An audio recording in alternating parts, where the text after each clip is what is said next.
بزم شیخ Iqbal YouTube channel کے دوستوں، آپ ملاحظہ فرما رہے ہیں پروفیسر ڈاکٹر شیخ محمد اقبال کی کتاب جہان ماہ پرویں، اور کہانی ہے ہیلن کیلر کی۔ 1890 کی بہار کا ایک پربہار دن تھا جب اس کی زندگی میں بھی بہار آئی اور اس نے بولنا سیکھ لیا۔ وہ پہلے بھی بولنے کی کوشش کیا کرتی تھی، شور مچایا کرتی تھی، کبھی اپنا ہاتھ گلے پر رکھ لیتی تھی اور دوسرے ہاتھ سے اپنے ہونٹوں کو محسوس کیا کرتی تھی۔ جب کوئی شور ہوتا تو اسے خوشی ہوتی، وہ گانے والوں کے گلے پر ہاتھ رکھا کرتی، یا جب پیانو بجتا تو اسے چھو لیا کرتی تھی۔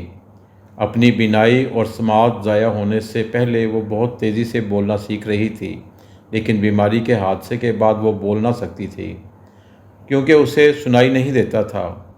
وہ اس زمانے میں اپنی ماں کی گود میں بیٹھی رہتی اور اپنے ہاتھ اس کے چہرے پر رکھ دیتی کیونکہ اسے ہونٹوں کی حرکت بہت اچھی لگتی، اور پھر وہ اپنے ہونٹ بھی ہلایا کرتی۔ اگرچہ اسے بات کرنا بھول گیا تھا، لیکن اس کے دوست بعد میں اسے بتاتے تھے وہ ہنسا کرتی تھی اور چیخا بھی کرتی تھی اور کچھ آوازیں بھی نکالا کرتی تھی۔ وہ لفظ واٹر بولنا سیکھ گئی تھی، لیکن بعد میں وہ اسے بھول گئی تھی۔ اسے بہت دیر کے بعد معلوم ہوا تھا کہ اس کے ارد گرد کے لوگ مختلف طریقوں سے باتیں کرتے ہیں۔ ابھی اسے یہ معلوم نہیں ہوا تھا کہ بہرے بچے بھی بولنا سیکھ سکتے ہیں۔ اسے اکتاہٹ سی محسوس ہوا کرتی تھی کیونکہ وہ بھی کچھ کہنا چاہتی تھی۔ یہ احساس آہستہ آہستہ شدید ہونے لگا تھا، اور اس سے پہلے ایک اور بے سماعت بچی بولنا سیکھ گئی تھی۔ اس کی خواہش میں ایک اور اضافہ ہو گیا تھا۔ پھر آہستہ آہستہ اس نے بولنا سیکھا۔ اس نے گفتگو کے بنیادی عناصر سیکھ لیے تھے۔ ایک معلمہ مس فلر نے اسے بولنا سکھایا۔ پھر مس سولیون اس کی باتیں سمجھنے لگی تھیں، لیکن کسی اور کو اس کی باتیں سمجھ میں نہیں آتی تھیں۔ مس سولیون نے انتہائی محنت اور جانفشانی کے ساتھ ہیلن کی مدد کی، اور ہیلن نے بھی شبانہ روز کوششیں جاری رکھیں اور اپنی آواز کو قابل تفہیم بنانے کی کوشش کی۔ لفظوں کے صحیح تلفظ ادا کرنے کی ہر ممکن کوشش کی۔ وہ اپنی معلمہ کے ہونٹوں کو چھو کر اس کی باتوں کا اندازہ لگا سکتی تھی۔ وہ چھو کر گلے کی تھر تھراہٹ سے بھی بہت کچھ جان لیا کرتی تھی۔ منہ کی حرکت سے اور چہرے سے بھی اسے اندازہ ہو جایا کرتا تھا، لیکن کبھی کبھی اس سے غلطی بھی ہو جایا کرتی تھی۔ وہ لفظوں اور جملوں کو بار بار دہراتی، کبھی حوصلہ نہ ہارتی۔ اسے امید تھی کہ وہ مکمل طور پر بولنا سیکھ جائے گی اور اس کی چھوٹی بہن بھی اس کی باتیں سمجھنے لگے گی۔ وہ بار بار کہا کرتی تھی کہ وہ اب بے سماعت نہیں ہے کیونکہ وہ اپنی ماں سے باتیں کر لیتی ہے اور اس کے ہونٹوں سے جوابات بھی حاصل کر لیتی ہے، لیکن پھر بھی وہ لکھ کر گفتگو کرتی تھی، جو ہونٹوں کی مدد سے گفتگو سے نسبتاً آسان طریقہ تھا۔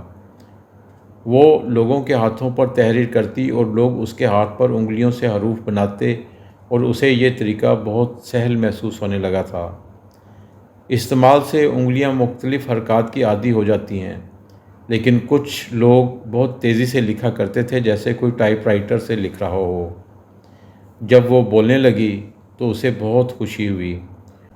صرف باتیں کرنے کے لیے وہ ٹوسا کومبیا، جہاں اس کا گھر تھا، پہنچی تھی۔ اپنے تمام اہل خانہ سے ملی۔ اس کی آنکھوں میں خوشی کے آنسو تھے۔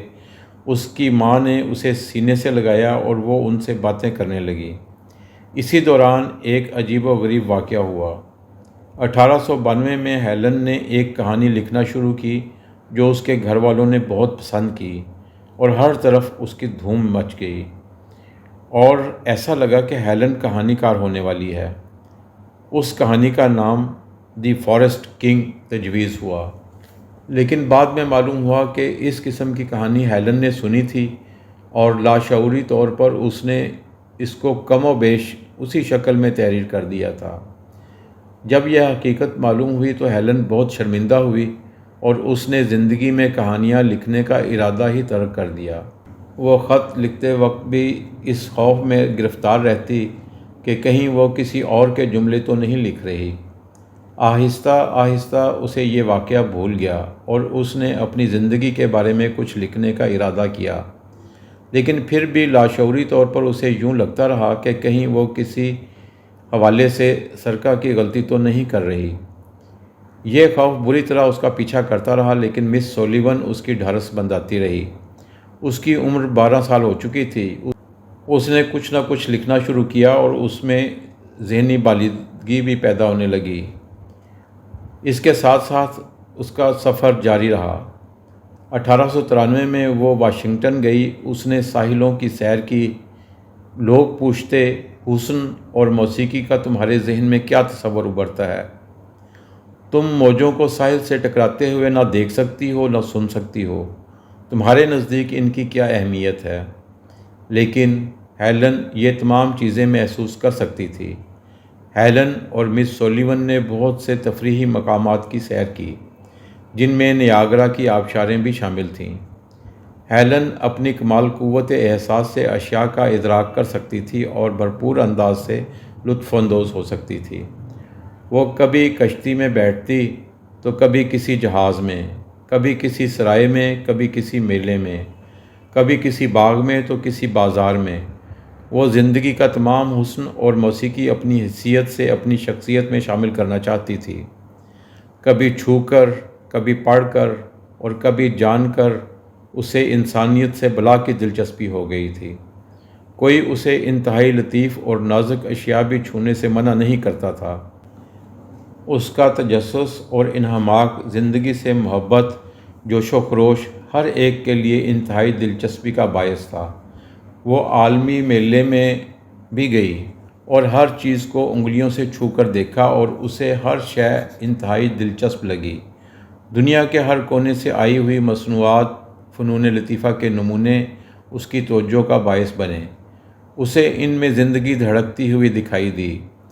کبھی ان میں اس کو خدا کا عکس دکھائی دیتا۔ اس نے جواہرات کی کانیں بھی دیکھیں۔ جو مشین موجود ہوتی وہ مکمل طور پر اسے چھوتی، حرکت کرتے ہوئے اور مختلف کام سر انجام دیتے ہوئے۔ ڈاکٹر الیگزینڈر گراہم بیل جیسے افراد بھی اس کے ساتھ ساتھ ہو لیے۔ اس نے ٹیلی فون کے طریقہ کار کا بھی مشاہدہ کیا اور مختلف ایجادات کو بہت قریب سے دیکھا۔ علم بشریت سے متعلق شعبے میں گئی اور قدیم یادگاریں اس کی توجہ کا باعث بنیں۔ اس نے پتھر کے زمانے کی چیزیں محسوس کیں۔ ہر چیز اسے زندگی کا حصہ محسوس ہوتی تھی اور وہ اس میں بھرپور حصہ لیتی تھی۔ قدیم اشیاء کے بارے میں اس نے ایک خوبصورت بات کہی ہے: "the simple monuments of nature's unlettered children", فطرت کے ناخواندہ بچوں کی سادہ یادگاریں۔ وہ انہیں چھو کر دیکھتی اور لطف اٹھاتی۔ اس نے مصر میں ممیاں بھی دیکھیں، جنہیں دیکھ کر اسے ڈر لگا۔ چنانچہ یہ نمائش اس کے لیے بڑی یادگار رہی اور یہ عالمی میلہ اس کے لیے بڑی دلچسپی کا باعث رہا۔ سیر و سیاحت کے ساتھ اس کی کتابوں کے لیے دلچسپی کبھی کم نہیں ہوئی۔ اس نے یونان، روم اور ریاستہائے متحدہ امریکہ کی تواریخ کا مطالعہ کیا۔ وہ فرانسیسی گرامر بھی جانتی تھی اور اسے فرانسیسی زبان سے بھی واقفیت تھی۔ وہ فرانسیسی تلفظ بھی ادا کرنے کی کوشش کرتی۔ یہ سب کچھ وہ کتابوں کی مدد سے کیا کرتی۔ اس طرح اس نے فرانسیسی زبان کا بڑا علم حاصل کر لیا۔ اس کے ساتھ ساتھ وہ اپنی بولنے کی صلاحیت کو بھی بڑھانے کی ہر ممکن کوشش کرتی رہی۔ کبھی کبھی وہ مس سولیون کو بلند آواز سے پڑھ کر سناتی اور اپنے پسندیدہ شعراء کی نظمیں پڑھتی جو اسے یاد ہو گئی تھیں۔ مس سولیون اس کے تلفظ کو درست کرنے کی ہر ممکن کوشش کرتی۔ اس نے پڑھنے لکھنے کے مخصوص اوقات مقرر کر رکھے تھے۔ اس نے مسٹر آئرنز، جو ان کا پڑوسی تھا، سے لاطینی سیکھنا شروع کر دی اور لاطینی گرامر سیکھی۔ شروع میں اسے لاطینی گرامر میں دلچسپی پیدا نہیں ہوئی، لیکن پھر بھی وہ پڑھتی رہی۔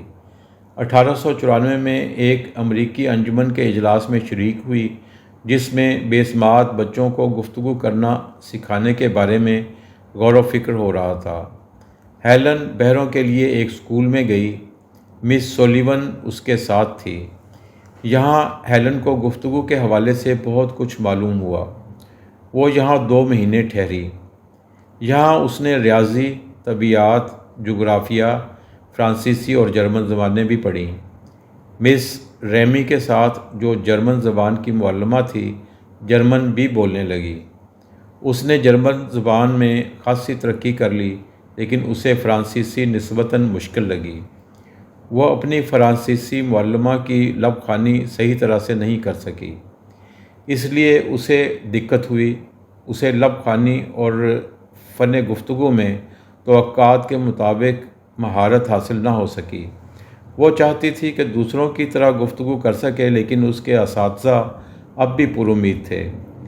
ریاضی میں بھی اسے کچھ دقتیں ہوئیں، لیکن اس نے اپنی دلچسپی اور محنت جاری رکھی۔ یہ 2 سال انتہائی دلچسپی سے گزرے۔ وہ وہاں سیر بھی کیا کرتی تھی، فطرت سے لطف اندوز بھی ہوتی تھی اور اپنی پڑھائی میں بھی پوری طرح دلچسپی لیتی تھی۔ اساتذہ نے ہر معاملے میں اس کی پوری مدد کی۔ اکتوبر 1896 میں وہ خواتین کے لیے کیمبرج اسکول میں داخل ہوئی۔ یہاں سے اسے کالج میں داخلے کے لیے تیار ہونا تھا۔ اسے کالج جانے اور ہارورڈ میں داخلہ لینے کا بڑا شوق تھا، تاکہ وہ بینا اور باسماعت طلباء اور طالبات کے ساتھ مقابلہ کرے۔ کیمبرج اسکول میں بھی اسے بڑی کامیابی ہوئی۔ اگرچہ اساتذہ صرف عام بچوں کو پڑھانے کی صلاحیت رکھتے تھے، ہیلن ان سے صرف لب خوانی کے ذریعے گفتگو کر سکتی تھی۔ وہاں اس نے انگریزی تاریخ، انگریزی ادب، جرمن، لاطینی، ریاضی وغیرہ کا مطالعہ کیا۔ اسے جرمن سے بڑی دلچسپی ہو گئی اور اس نے دوسری زبانیں بھی سیکھ لیں۔ گو تمام کتابیں بریل میں موجود نہیں تھیں، چنانچہ اسے بہت کچھ سننا پڑا۔ اگرچہ گفتگو میں اسے اب بھی دقت ہوتی تھی، لیکن اساتذہ اس بات کو کبھی خاطر میں نہ لاتی تھیں۔ وہ کلاس میں نوٹس بھی نہیں لے سکتی تھی، گھر جا کر وہ ساری کمی کو پورا کر لیتی۔ مس سولیون کلاسز میں ہمیشہ اس کے ساتھ ہوتی اور بہت سی چیزیں اس کے ہاتھ پر لکھتی رہتی۔ جو کچھ بریل میں نہیں ہوتا تھا وہ اسے لکھوایا کرتی یا بار بار سنایا کرتی۔ وہاں اس نے شیلر کا مطالعہ بھی کیا اور بہت سے جرمن ادیبوں اور شعراء کا مطالعہ کیا۔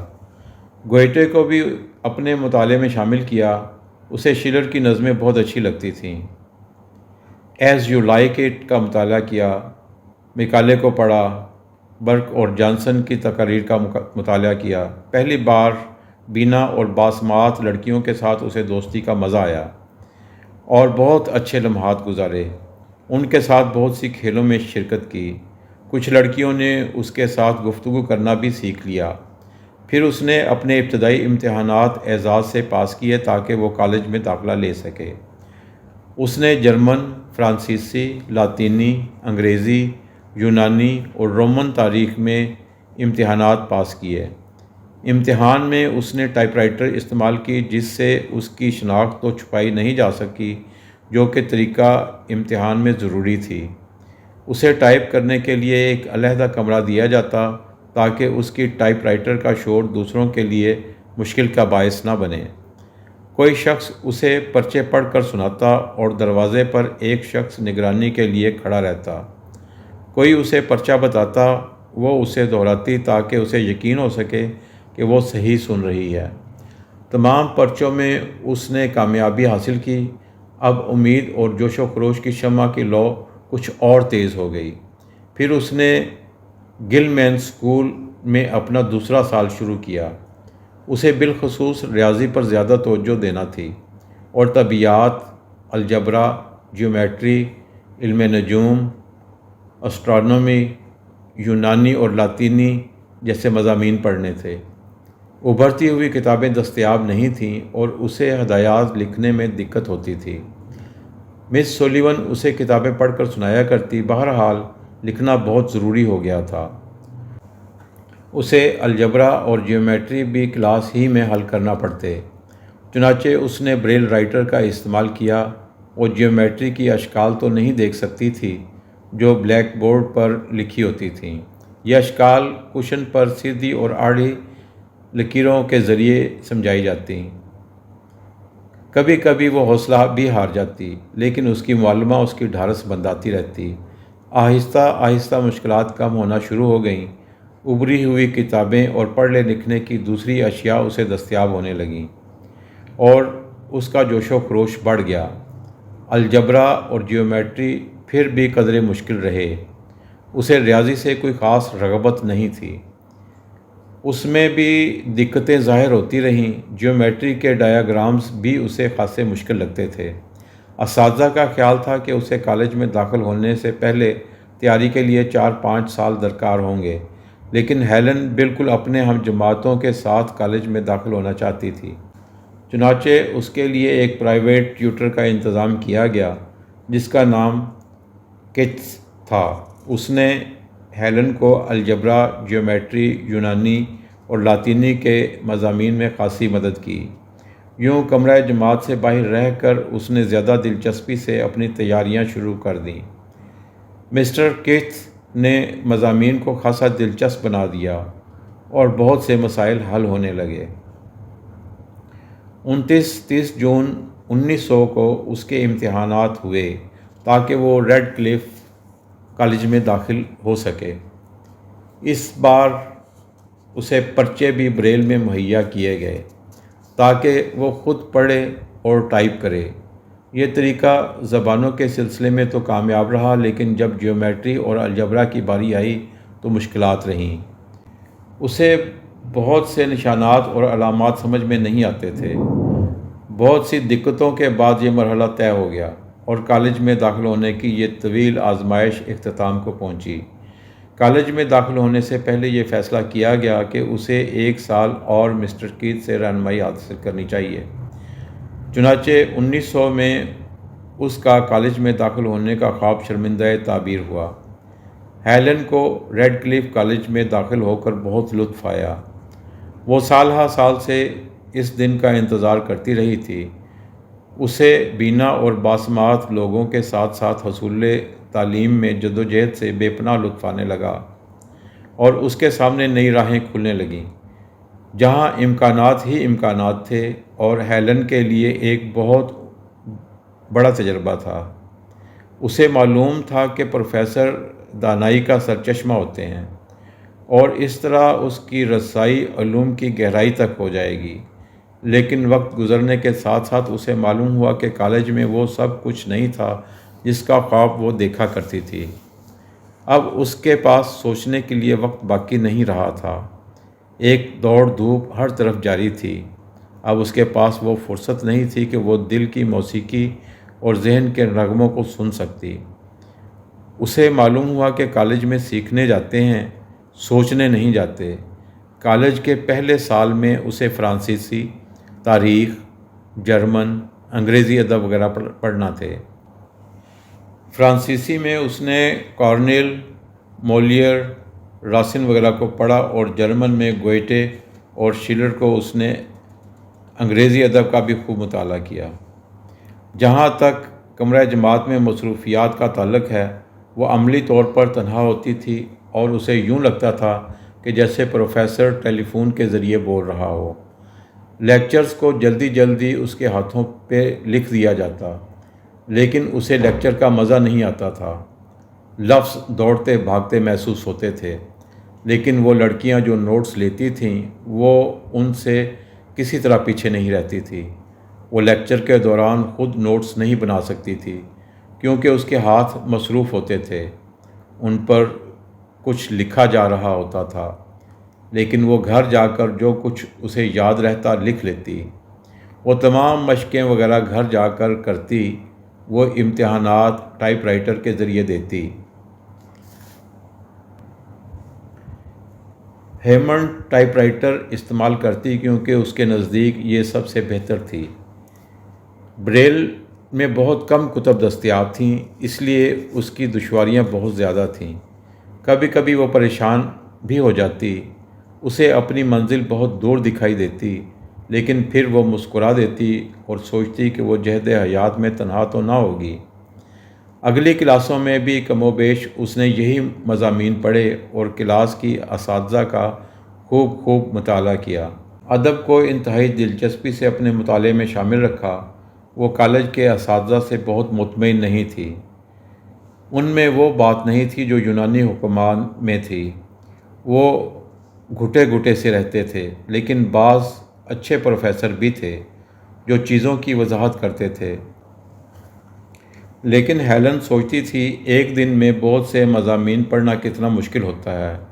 ہر ایک مضمون میں اپنی ایک دنیا ہوتی ہے، مختلف نظریات ہوتے ہیں، پھر سب کو ذہن میں ہم آہنگ رکھنا کتنا مشکل ہے۔ ذہن میں یہ سب کچھ ترتیب سے رکھنا اسے بہت مشکل محسوس ہوتا، کیونکہ اس کا ذہن بنیادی طور پر گہرائی کو پسند کرتا۔ اسے وسعتوں سے اتنی محبت نہیں تھی تاکہ ان سے انصاف ہو سکے۔ اسے امتحانوں کے تصور سے بڑی الجھن ہوتی اور وہ اس کے ذہن میں ہلچل پیدا کر دیتے۔ کالج کے دن گو اس کے خوابوں کی تعبیر نہیں تھے، لیکن اس نے وہاں صبر و تحمل سیکھا اور زندگی کے کئی نئے پہلو اس کے سامنے واضح ہوئے۔ ہیلن نے اپنی زندگی کا بہت حصہ کتابیں پڑھنے میں گزارا اور ان سے دانائی حاصل کی، وہ دانائی جو باقی لوگ بینائی اور سماعت سے حاصل کرتے ہیں۔ اسی لیے کتابیں اس کی زندگی میں بہت اہم تھیں۔ 7 سال کی عمر سے لے کر زندگی کے اختتام تک اس کا تعلق کتابوں سے نہیں ٹوٹا۔ گو بریل میں کتابیں بہت کم دستیاب تھیں، لیکن جو تھیں اس نے انہیں بار بار پڑھا۔ اسکول کی لائبریری میں جو کتابیں اسے ملیں، اس نے ایک ایک سطر بڑے انہماک سے پڑھی۔ ذخیرہ الفاظ بڑھتا چلا گیا۔